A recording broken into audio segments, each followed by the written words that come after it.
Hi everyone, welcome to the Ultimate Prep Study Guide for your papers 1 and 2, at least for level A, okay? So in the next series of videos, this being number 1, I'm going to try to treat it just like a class and chop up all this review for you. So hopefully you can make it through all of these videos in studying for your AICE exam, okay? I am going to go a little bit quicker because it is review. So if you need something more in depth, I have other videos that you can go take a look at, okay? So what I'm going to start with today is paper 1 is all about these studies, okay? There are specifics that you need to know in all of these studies. Okay, so we have 4 approaches, okay, and within each approach we have 3 studies. All right, so the first one that we are going to, let's review what this paper one's going to look like. We're basically going to have a bunch of 2 and 4 point questions that are going to start with command words such as discuss, identify. You're going to have one that says evaluate, okay? So if you aren't in my Google Classroom, I have everything that I'm about to show you today is available in there, okay? Including these command words. And what these command words, these are available in the syllabus as well. So these are going to show you how to answer. So pay close attention to what evaluate is, because that's going to have to do with grade. When we talk about grade and we are evaluating our studies for generalizability and reliability and application, validity and ethics, okay, that is, we are evaluating, which says to discuss the importance of, judge the overall worth of, make an attempt to weigh up your options. So this is where we are showing the positives and the negatives, or the advantages and the disadvantages of our studies, okay, or whatever topic we were talking about within the study, whatever vocab word. All right, so you're going to, you're going to want to look at a few of these, but I'm going to tell you, so identify shows up a lot. Evaluate, discuss, and outline. All right, those are the ones I would pay the most attention to. So remember, outline is going to be a tricky one because you're not supposed to give detail. Outline states you need to describe the key points without detail. Okay, so if it's a 4-point question and it says outline, it's looking for 4 different answers types of things. Okay, if it says to describe, then this says give detail and explain the main feature. So if it's a 4-point for describe, then you're probably going to say the main feature and then give 3 supporting details or descriptions about that one main function or feature, if that makes sense. All right, so study these glossaries, study these command words, okay? Now, the syllabus gives you everything you need to know as far as the topics that you need to cover. So in every study, this is what you need to know for every single study, okay? You need to know the psychology that is being investigated. You need to know the background information of that study or the topic. You need to know the aims of the study or the hypotheses, okay? Remember, the aims are just statements where the hypotheses are like testable phrases, okay? That we can either say, yes, we proved it right, or wrong, okay?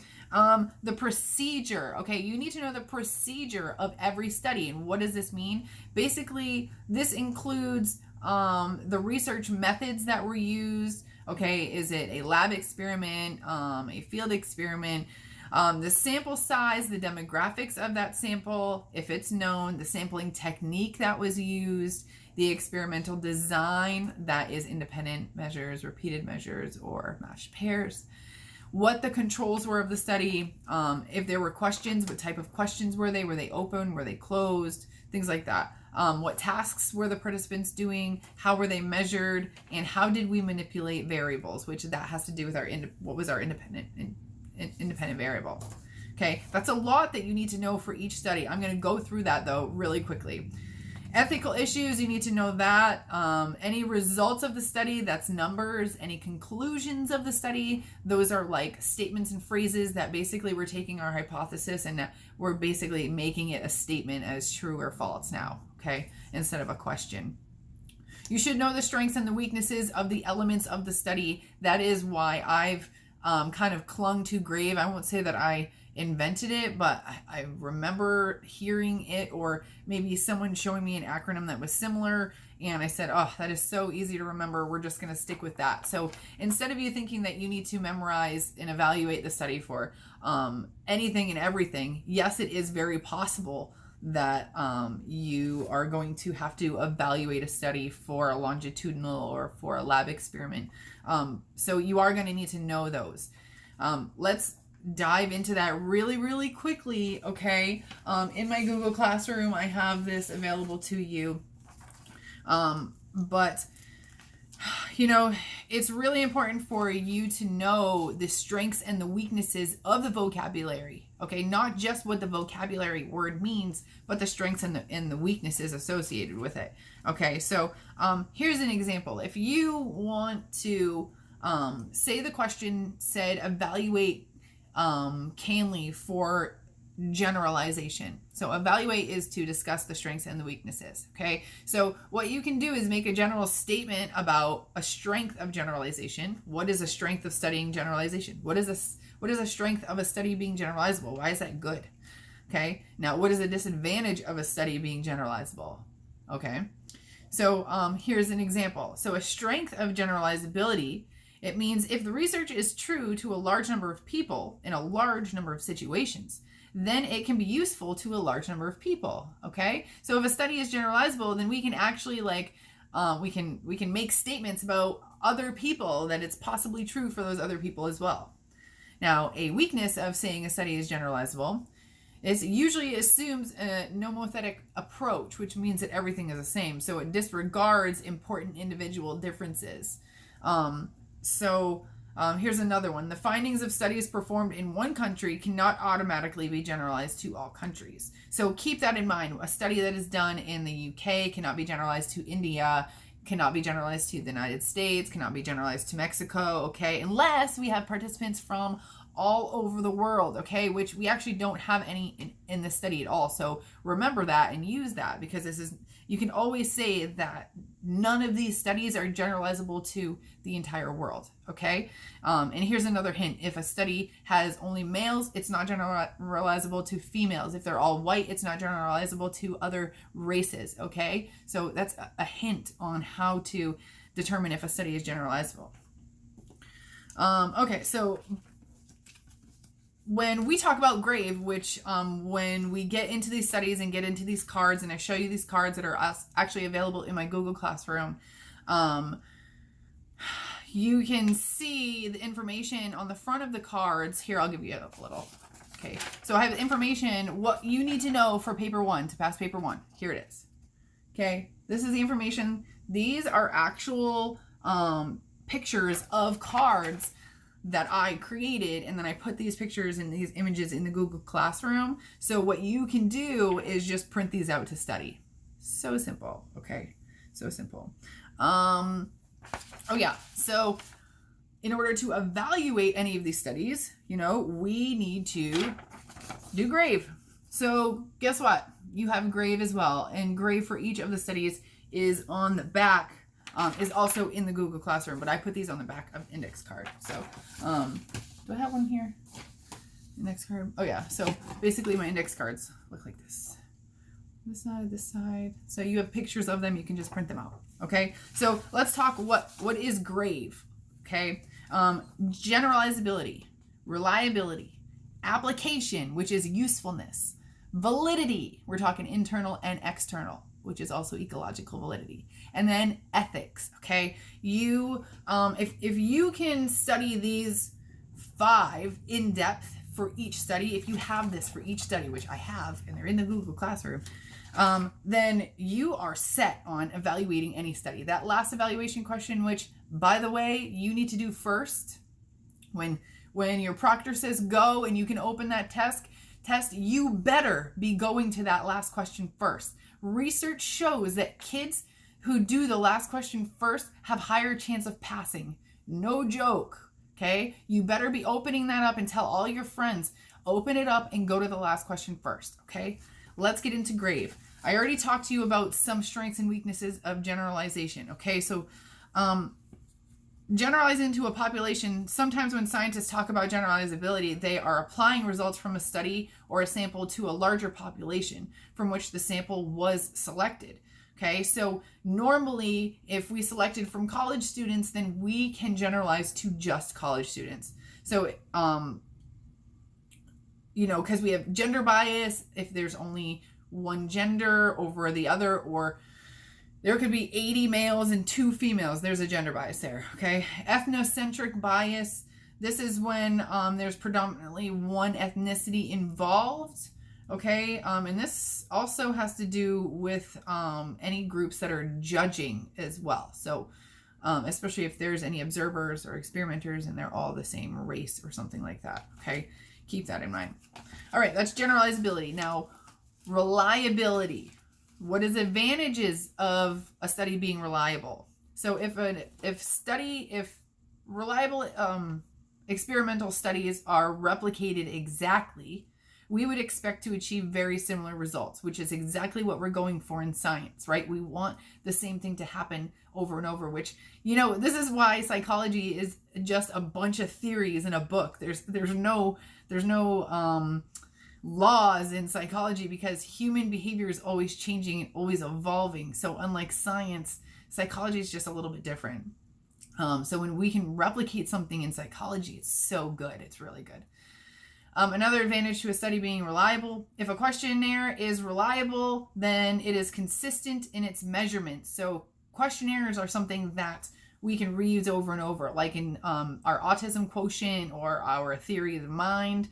Okay, any of those, or our food preference questionnaire, any of those, but we weren't studying those really, just the AICE. So if a study is, what are the disadvantages of a study being reliable? Okay, the task of making studies reliable is time consuming, because we need to be very well structured. We need to have, everything needs to be down to the minute. Everyone needs to be experiencing the same thing. It needs to be written down very well. Okay.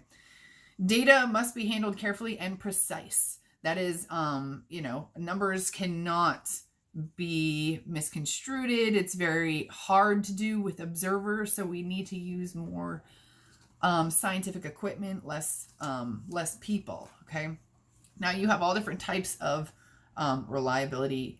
And the one that I'm going to tell you to know the definitions of the inter-rater reliability, which is when two people are rating the same thing and we are trying to find similar scores. So if I'm rating a bunch of people popping balloons and I'm counting balloons and I have a friend that is rating them as well, then we are hoping that we both say, they popped 100 balloons, and that person says, I got 100 as well. Awesome. We have inter-rater reliability. Okay. And retest measurements. So that's just basically testing the same test over and getting the same results. That's proving, reliability.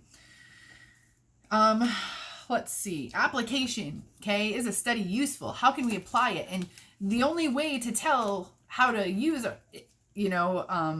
stuff we find in a study is by knowing what the conclusion is. So you have to know the conclusion of the studies in order to say whether it's useful, because you have to be specific. Okay, you're basically saying, this is what the conclusion of the study said, so this is how we can use it in the real world. All right. Now, if a study is useful, then it can be beneficial to society. It can improve the world in which we live in. That's the point of research, right? We're not trying to make our lives worse. Okay. A strength: it enhances the value and the status of psychology as a subject. So by proving theories or finding correlations, we are just enhancing this subject of psychology in general. Weaknesses of a study being useful: a study must be ethical. However, a study may need to be unethical in order for it to truly be useful. So a disadvantage is that a study is probably going to be unethical because, we want to get rid of demand characteristics and things like that. So that's what they're talking about, is deception and stuff involved. A study should use a representative sample and be generalizable. Useful research should also apply worldwide, so there's no ethnocentrism. So what they're basically saying is it's very, very difficult to say that a study is useful to the entire world, because you need a lot of people. It's very time consuming, a lot of people from different backgrounds. And then, what is your sampling technique going to be? And that creates problems in a study. So, as you can see in paper 2, when we get to paper 2, when you start to create your study, all these little things that you start to put together matter, right? Okay, we did application. Let's do validity now. Let's talk about ecological validity. Let's not even go over internal validity right now. It is written on these cards if you were in the Google Classroom. If you need to get in there quickly if your exam's coming up. So ecological validity is external, and that's the world around us, where internal validity has to do with the structure and the controls of our study. Okay, so let's just, ecological validity, our environment. So it's a real life environment is what we're basically going for. So if a study is high in ecological validity, the strength is that participants are more likely to behave normally because they are in a real life setting. Okay, so better results, less demanding characteristics. If a study is high in ecological validity and based on real life, it's more likely to have strong generalizations that can be made. Okay, so like demand and climate, we didn't have a lot of people, but everybody sleeps. So it's probably likely that we could generalize that information a little bit more easily. A weakness of having ecological validity is it may be impossible on a practical level to create a real life situation and make something happen. So it's basically saying it's likely it's going to have to be a field experiment, which is also going to cause us to have less control over the study, which also makes it less reliable. All right.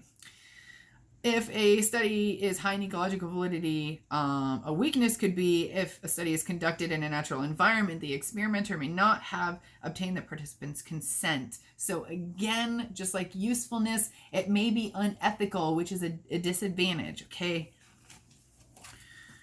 Now, if a study is unethical, what is a strength? Okay, you're just gonna have to you're gonna have to know the ethics, but a strength of a study being unethical. The knowledge gained by may be valuable, so a small amount of harm may be justified. So if we don't get informed consent, if we have deception involved, we are saying if the information is amazing, then we'll overlook that, okay?